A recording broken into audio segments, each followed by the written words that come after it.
박준호는 시청 창가에서 마지막 커피를 마시며 40년 공직 생활을 되돌아보았다. 62세, 이제 정말 자유였다. 퇴직금 통장의 무게가 묵직했다. 아내 이선영과 꿈꿔온 시골집, 손주들과 함께할 작은 텃밭이 현실이 되는 순간이었다. 여보, 이제 우리 시간이네요. 선영의 목소리에는 설렘이 가득했다. 40년을 기다린 달콤한 노후가 드디어 시작되는 것이다. 하지만 며칠 후 아들 민재가 두꺼운 사업 계획서를 들고 나타났을 때 준호는 예상치 못한 갈림길 앞에 서게 되었다. 안정된 미래와 아들의 꿈 사이에서 한 번의 선택이 모든 것을 바꿀 줄은 아무도 몰랐다. 박준호는 시청 6층 건축과 창가에 앉아 마지막으로 창밖을 바라보았다. 62세, 40년간 한자리를 지켜온 공무원의 마지막 근무일이었다. 창밖으로는 그가 승인하고 검토했던 수많은 건물들이 도시의 스카이라인을 이루고 있었다. 오래된 아파트 단지부터 최근에 완공된 복합상가까지 모두 그의 손을 거쳐간 것들이었다. 준호 씨, 정말 수고하셨어요. 후배 직원이 작은 케이크와 함께 인사를 건넸다. 소박한 송별회였지만 준호에게는 충분했다.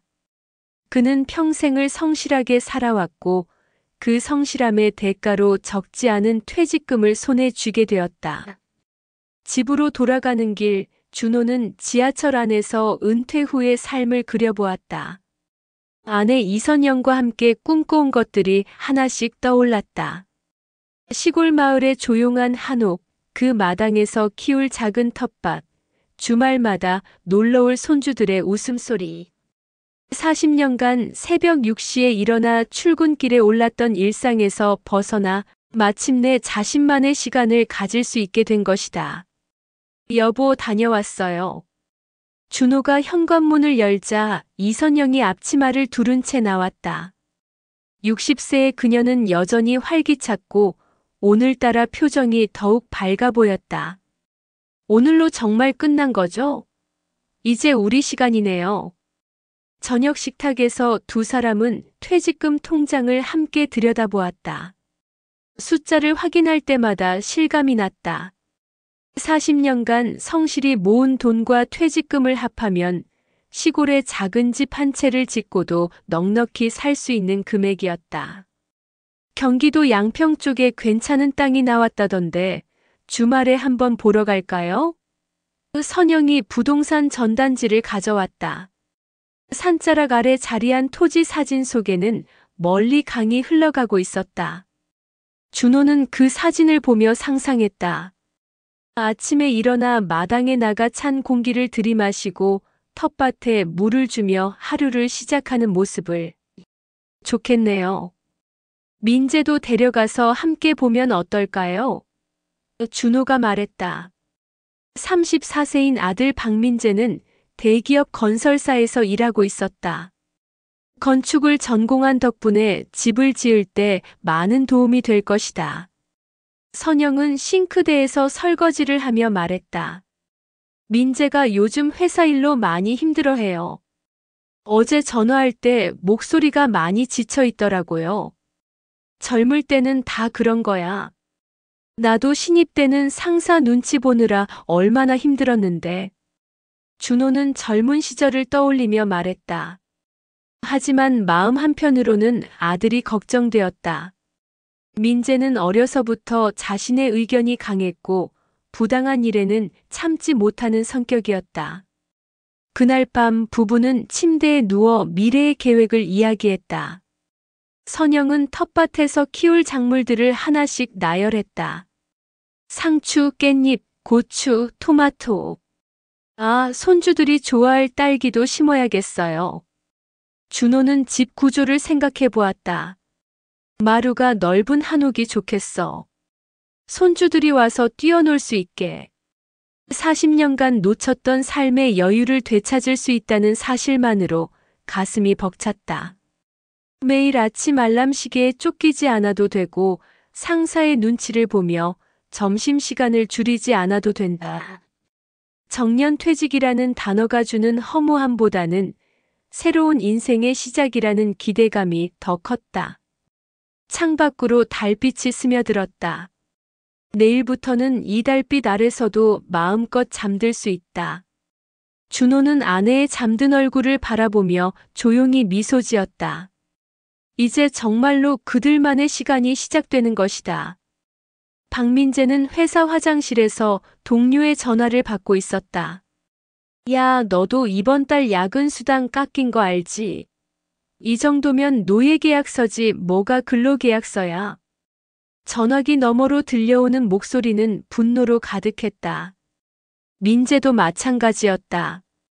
지난 한 달간 매일 밤 12시까지 회사에 있었지만 야근 수당은 절반도 안 나왔다. 과장님, 이 설계도 다시 해야 하나요? 민재가 조심스럽게 물었다. 세 번째 수정이었다. 건축주의 요구사항이 바뀔 때마다 처음부터 다시 작업해야 했고 그때마다 과장은 원래 그런 거야. 적응해라는 말만 반복했다.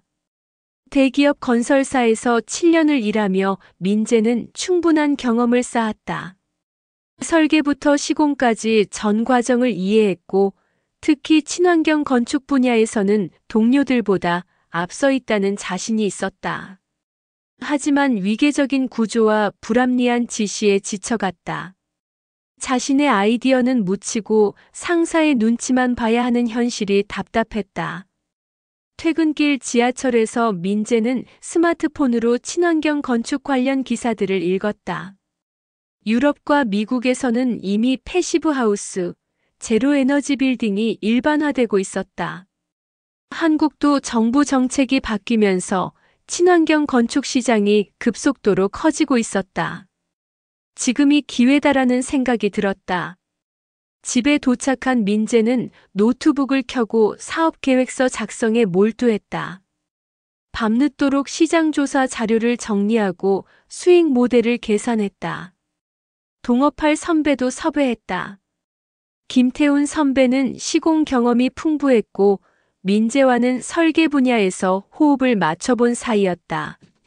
며칠 후 민재는 부모님 집을 찾았다. 두꺼운 사업 계획서를 들고 와서 식탁 위에 펼쳐놓았다. A 사용지 30장짜리 계획서에는 시장 분석부터 5개년 사업 계획까지 빼곡히 정리되어 있었다. 아버지, 어머니, 제가 독립하려고 합니다. 민재의 목소리에는 확신이 담겨 있었다. 준호와 선영은 서로를 바라봤다. 갑작스러운 이야기였다. 요즘 친환경 건축이 각광받고 있습니다. 정부에서도 그린 뉴딜 정책으로 지원하고 있고요. 민재는 그래프와 표를 가리키며 열정적으로 설명했다. 일반 건축 사무소들은 아직 이 분야에 대한 이해가 부족해요. 저희가 먼저 시장에 진입하면 충분히 승산이 있습니다. 준호는 계획서를 꼼꼼히 들여다보았다. 숫자들이 정교하게 계산되어 있었고 시장 분석도 체계적이었다.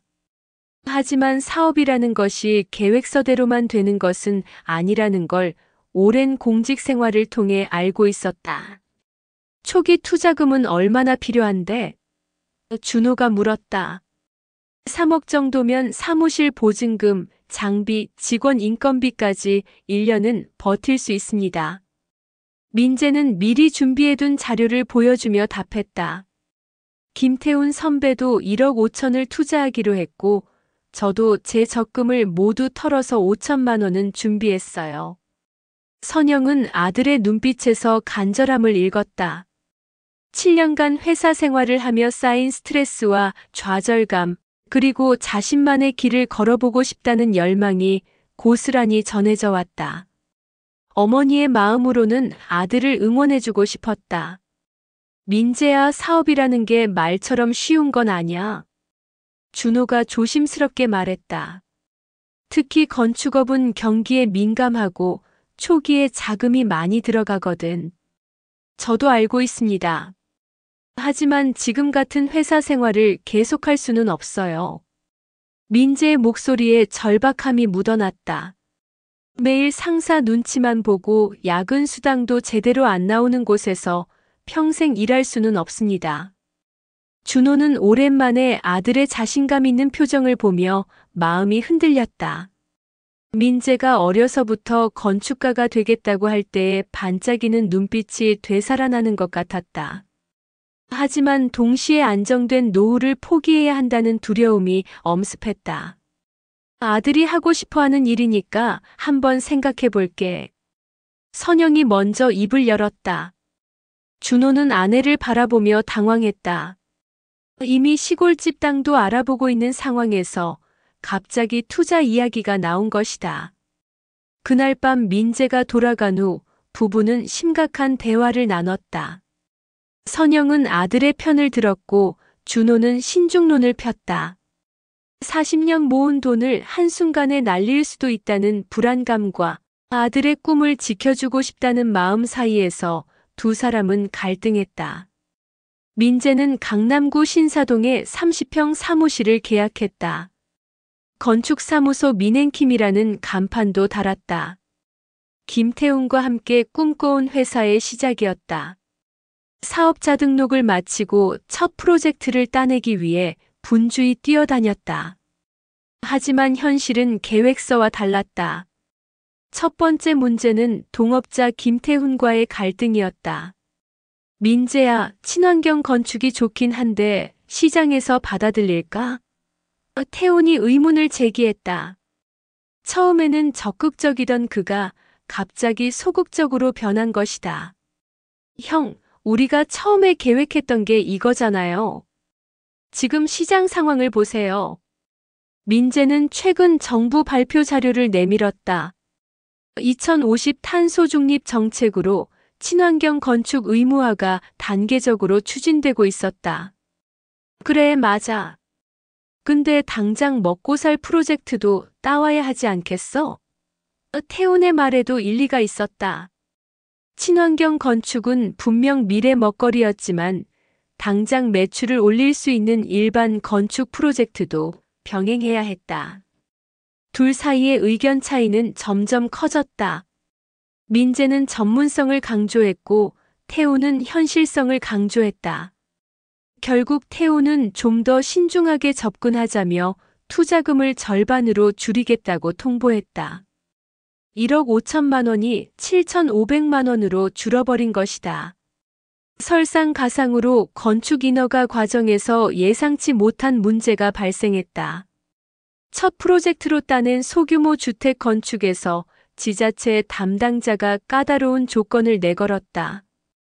이 지역은 경관지구라 높이 제한이 있어요. 설계를 다시 해야 할 것 같은데요. 민재는 밤새워 설계도를 수정했다.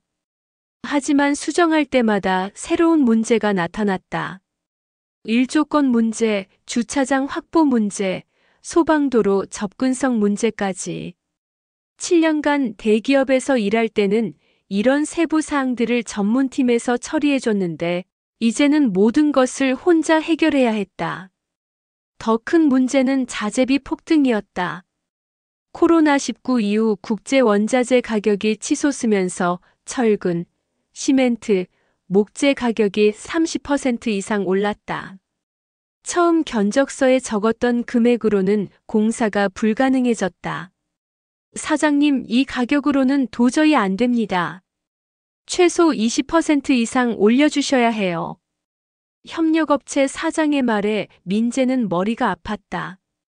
건축주에게 추가 비용을 요구하자니 계약 파기 위험이 있었고 그대로 진행하자니 적자가 뻔했다. 3개월 만에 초기 자금 3억 원 중 2억 원이 소진되었다. 사무실 보증금과 월세, 직원 2명의 인건비, 각종 장비 구입비에 예상보다 훨씬 많은 돈이 들어갔다. 게다가 매출은 첫 프로젝트 계약금 3천만 원이 전부였다. 민재는 부모에게 전화를 걸었다. 아버지, 죄송하지만 조금만 도와주실 수 있을까요? 목소리에는 절망이 묻어 있었다. 얼마나 필요한데? 준호의 목소리는 차갑게 식어 있었다. 1억만. 아니 5천만 원만이라도요. 지금 고비만 넘기면 다음 달부터는 프로젝트 계약이 잡혀 있어서. 민재야, 우리가 처음에 3억 투자한다고 할 때 충분하다고 했잖아. 준호는 단호했다. 그 돈도 우리 노후 자금에서 나온 거야. 선영이 전화를 바꿔 받았다. 아들아, 많이 힘들지? 그 어머니의 따뜻한 목소리에 민재는 눈시울이 뜨거워졌다. 어머니, 정말 지금만 넘기면 괜찮아질 것 같아요. 다음 달에 대형 프로젝트 입찰 결과가 나오거든요. 그날 밤 부부는 심각한 대화를 나눴다. 선영은 아들이 이렇게 힘들어하는데 어떻게 모른 척해요? 라며 도와주자고 했다. 하지만 준호는 이미 예비비 일부를 지원했는데 상황이 개선되지 않았잖아요. 계속 도와주면 우리 노후 자금이 다 떨어져요. 라며 반대했다. 여보, 그래도 우리 아들이에요. 실패하면 어떡해요? 그렇다고 우리가 거지가 될 수는 없어요. 이미 충분히 도와준 거야. 두 사람의 목소리는 점점 높아졌다. 40년 결혼 생활에서 이렇게 큰 소리로 싸운 적은 거의 없었다. 선영은 아들 걱정으로 밤잠을 이루지 못했고, 준호는 무너져가는 노후 계획 때문에 스트레스가 쌓여갔다. 다음 날 민재가 다시 전화를 걸었다. 아버지, 정말 마지막이에요. 협력업체 사장들이 대금 지급을 독촉하고 있어요. 이번 주 안에 해결하지 못하면 공사가 중단돼요. 준호는 말문이 막혔다. 아들의 사업을 도와주고 싶은 마음과 자신들의 미래를 지켜야 한다는 책임감 사이에서 갈등했다. 평생 단단하던 부부관계에 균열이 생기기 시작했고 집안에는 무거운 침묵만이 흘렀다. 선영은 남편이 출근한 후 혼자 집에 앉아 있었다. 아들의 마지막 전화가 계속 귓가에 맴돌았다. 어머니, 정말 이번만 도와주세요. 전 이대로 포기할 수 없어요. 목소리에 담긴 절망감이 어머니의 마음을 찢어놓았다. 그녀는 서랍에서 적금 통장을 꺼내 들여다보았다. 남편 몰래 차곡차곡 모아온 7천만 원이었다. 생활비를 아껴가며 10년 동안 모은 돈이었다. 원래는 손주들 교육비로 쓰려고 했던 것이지만 지금 당장 아들이 더 급했다. 아들이 실패자가 되어서는 안 돼. 선영의 마음속에는 오직 그 생각뿐이었다. 민재가 어려서부터 얼마나 건축가가 되고 싶어 했는지 대학교 때 밤새워 설계 과제를 하던 모습이 떠올랐다. 그 꿈을 이제 와서 포기하게 할 수는 없었다. 선영은 은행에 가서 적금을 해약했다. 부인, 중도 해지하시면 이자가 많이 깎여요.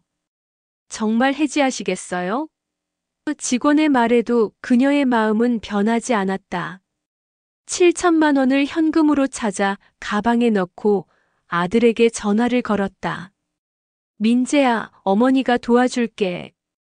지금 어디 있어? 어머니, 아버지는 뭐라고 하시던가요? 아버지한테는 말하지 마. 어머니가 개인적으로 도와주는 거야. 민재는 사무실에서 어머니를 기다렸다.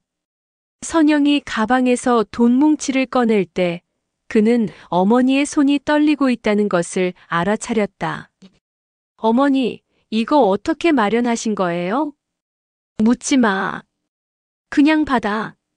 선영은 아들을 꼭 안아주었다. 힘들어도 포기하지 마. 어머니가 믿고 있어. 그 돈으로 민재는 당장의 위기를 넘겼다. 협력업체 대금을 지급하고 직원들 월급도 줄 수 있었다. 하지만 근본적인 문제는 해결되지 않았다. 동업자 김태훈과의 관계는 더욱 악화되었다. 민재야, 이 상황에서 친환경 건축만 고집할 수는 없어. 일반 주택이라도 많이 따와야 하지 않겠어? 태훈의 말은 맞았지만 민재는 받아들이기 어려웠다. 자신만의 차별화된 사업 모델을 포기하는 것 같았기 때문이다. 결국 두 사람의 갈등은 극에 달했다. 그럼 형이 원하는 대로 하세요. 저는 처음 계획대로 가겠습니다. 민재가 고집을 부리자 태우는 그럼 나는 빠지겠어라며 동업 해지를 선언했다. 태훈이 떠나면서 상황은 더욱 악화되었다. 시공 경험이 풍부한 파트너를 잃은 것은 치명적이었다. 민재는 혼자서 모든 것을 감당해야 했고 실수가 잦아졌다. 현장 관리 미숙으로 공사 일정이 지연되었고 건축주로부터 클레임이 들어오기 시작했다. 사장님 약속하신 일정보다 한 달이나 늦어지고 있어요. 이러면 입주 계획에 차질이 생겨요. 건축주의 항의에 민재는 제대로 대답하지 못했다. 경험 부족이 고스란히 드러나는 순간이었다. 3개월 후 어머니가 몰래 준 7천만 원도 바닥이 났다. 직원들은 월급 지연에 불만을 터뜨렸고 한 명씩 회사를 떠나기 시작했다. 사무실 월세도 밀리기 시작했다. 민재야, 정말 미안하지만 나도 나갈 수밖에 없겠어. 마지막 남은 직원마저 사표를 내밀었다. 월급이 2개월째 밀리고 있어서 더 이상은 버틸 수가 없어. 민재는 텅 빈 사무실에 혼자 앉아 있었다. 벽에 걸린 건축사무소 민행킴 간판이 무색해 보였다. 책상 위에는 독촉장들이 쌓여 있었다. 사무실 월세, 협력업체 미지급금, 직원 퇴직금까지 합하면 2억 원이 넘는 빚이었다. 그때 준호에게서 전화가 왔다. 민재야, 어머니가 적금을 해약한 게 사실이야? 목소리가 떨리고 있었다. 민재는 순간 정신이 번쩍 들었다. 아버지, 그게 은행에서 연락이 왔어.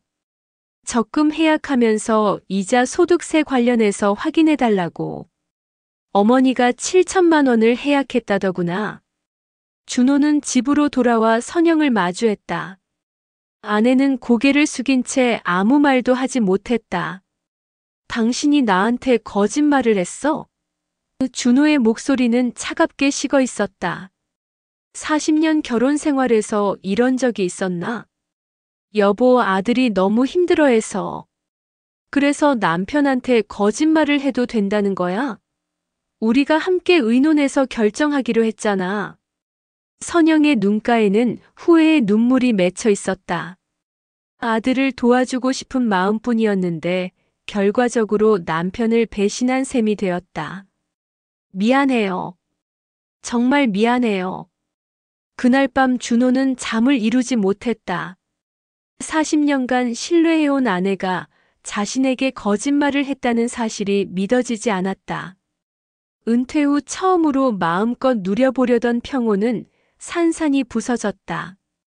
다음 날 민재로부터 또 다른 소식이 전해졌다. 아버지, 회사 문 닫아야 할 것 같아요. 빚이 너무 많이 쌓였어요. 건축사무소는 결국 폐업했다. 꿈에 그리던 친환경 건축 전문 회사는 6개월 만에 막을 내렸다. 남은 것은 정리되지 않은 서류들과 각종 독촉장뿐이었다. 민재는 다시 취업을 준비해야 했고 이번에는 이전보다 더 어려운 상황이었다. 집안에는 침묵이 길어졌다. 준호와 선영은 서로를 바라보는 것조차 어색해졌다. 서로를 향한 신뢰는 무너져 내렸고 평생을 함께해온 부부관계에 깊은 상처가 남았다. 3개월이 지났다. 집안의 분위기는 여전히 무겁기만 했다. 준호와 선영은 같은 공간에 있으면서도 서로 다른 세계에 살고 있는 것 같았다. 대화는 생활에 필요한 최소한으로 줄어들었고 식사 시간마저 어색한 침묵으로 가득했다. 민재는 새로운 직장을 구하고 있었지만 쉽지 않았다. 사업 실패의 경력이 발목을 잡았다. 면접에서 왜 안정적인 대기업을 그만두고 창업을 했습니까? 라는 질문을 받을 때마다 대답이 막혔다. 그는 부모님 집 지하방에서 지내며 구직 활동을 계속했지만 집안 분위기 때문에 더욱 위축될 뿐이었다. 어느 일요일 오후 준호는 혼자 동네를 산책하고 있었다. 40년간 매주 교회에 다녔지만 요즘은 나가기가 싫었다. 교인들의 안부 인사조차 부담스러웠다. 은퇴 후 어떻게 지내세요? 라는 질문에 뭐라고 대답해야 할지 몰랐기 때문이다. 공원에서 혼자 벤치에 앉아 있는데 선영이 다가왔다. 여보, 같이 걸을까요? 조심스러운 목소리였다. 두 사람은 말없이 나란히 걸었다. 예전에는 이런 침묵도 편안했는데 이제는 어색하기만 했다. 언덕에 올라가 볼까? 준호가 먼저 말했다. 동네 뒤편에는 작은 언덕이 있었다. 예전에 아이들이 어렸을 때 가족끼리 종종 올라가던 곳이었다. 언덕길은 생각보다 가팔랐다. 60대 부부에게는 숨이 찰 정도였다. 하지만 두 사람은 말없이 계속 걸었다. 중간에 선영이 헉헉거리자 준호가 자연스럽게 그녀의 팔을 잡아주었다. 오랜만에 나누는 스킨십이었다. 언덕 정상에 도착했을 때 두 사람은 도시 전체를 내려다볼 수 있었다. 해질녘의 노을이 건물들 사이로 스며들고 있었다. 바람이 불어와 선영의 머리카락을 흩날렸다. 저기 봐요. 선영이 손가락으로 가리켰다. 언덕 아래쪽에는 갈대밭이 넓게 펼쳐져 있었다. 가을바람에 갈대들이 물결처럼 흔들리고 있었다. 두 사람은 갈대를 바라보며 서 있었다. 바람 소리만이 정적을 깨뜨렸다. 준호는 오랜만에 마음이 조금씩 차분해지는 것을 느꼈다. 우리 언제부터 이렇게 됐을까? 선영이 조용히 물었다. 글쎄요. 준호도 대답하기 어려웠다. 언제부터인지 정확히 기억나지 않았다. 민재의 사업 이야기가 나온 순간부터였을까? 아니면 그보다 훨씬 전부터였을까? 여보, 제가 잘못했어요. 선영이 고개를 숙였다. 남편에게 거짓말을 한 건 정말 잘못된 일이었어요. 준호는 아내를 바라보았다. 선영의 눈가에는 주름이 깊어져 있었다. 언제 이렇게 늙었나 싶을 정도로 세월의 흔적이 역력했다. 나도 너무 완고했나 봅니다. 준호가 말했다. 아들 걱정하는 당신 마음을 이해하지 못했어요. 바람이 더 세게 불어왔다. 갈대들이 한쪽으로 크게 기울었다가 다시 일어섰다. 그 모습을 보며 준호는 문득 깨달았다. 우리가 지키려던 게 가족이었는지 돈이었는지 이제는 잘 모르겠어. 준호의 목소리에는 깊은 회한이 담겨 있었다. 선영은 대답하지 못한 채 고개를 숙였다. 그녀의 눈가에는 후회의 눈물이 맺혀 있었다. 아들을 위한다는 명분으로 가족을 해쳤다는 생각에 마음이 아팠다. 민재는 어떻게 할까요? 선영이 물었다. 아이도 이제 어른이야. 스스로 일어설 거예요. 준호의 말에는 체념과 믿음이 동시에 들어 있었다. 해가 완전히 져서 언덕은 어둠에 잠겼다. 시가지의 불빛들이 하나둘 켜지기 시작했다. 두 사람은 여전히 갈대밭을 바라보고 있었다. 우리 시골집 계획은 어떻게 하죠? 선영이 조심스럽게 물었다. 돈이 많이 줄긴 했지만 작은 집 정도는 지을 수 있을 거예요. 준호가 대답했다. 대신 우리가 꿈꿨던 것보다는 훨씬 소박해질 거예요. 그래도 함께 할 수 있다면. 선영의 말이 바람에 흩어졌다. 갈대들이 다시 바람에 흔들렸다. 어떤 것들은 뿌리째 뽑힐 것처럼 크게 휘어졌지만 결국에는 다시 일어섰다. 유연함이 그들을 살게 하는 것 같았다. 우리도 갈대처럼 될 수 있을까요? 선영이 물었다. 준호는 아내의 손을 잡았다. 차가웠지만 여전히 익숙한 손이었다. 아직 시간이 있어요. 우리에게는 아직 시간이 많이 남아 있어요. 두 사람은 손을 잡은 채 언덕을 내려왔다. 길은 어두웠지만 서로의 온기를 느끼며 천천히 걸었다. 집에 도착했을 때 민재가 거실에서 노트북을 들여다보고 있었다. 어디 다녀오셨어요? 민재가 고개를 들었다. 부모의 표정이 조금 달라진 것을 느꼈다. 언덕에 다녀왔어. 준호가 대답했다. 너는 뭐 하고 있니? 면접 준비하고 있어요. 내일 중소기업 한 곳에서 면접이 있어요. 선영이 부엌으로 가서 차를 끓였다. 오랜만에 가족이 함께 차를 마셨다. 대화는 여전히 어색했지만 적어도 같은 공간에서 같은 시간을 보내고 있었다. 비록 집과 노후의 꿈은 사라졌지만 여전히 두 사람 앞에는 시간이 남아 있었다. 그 시간 속에서 서로를 다시 붙잡을 수 있을지 아니면 갈대처럼 흩날려 버릴지는 아직 알 수 없는 일이었다.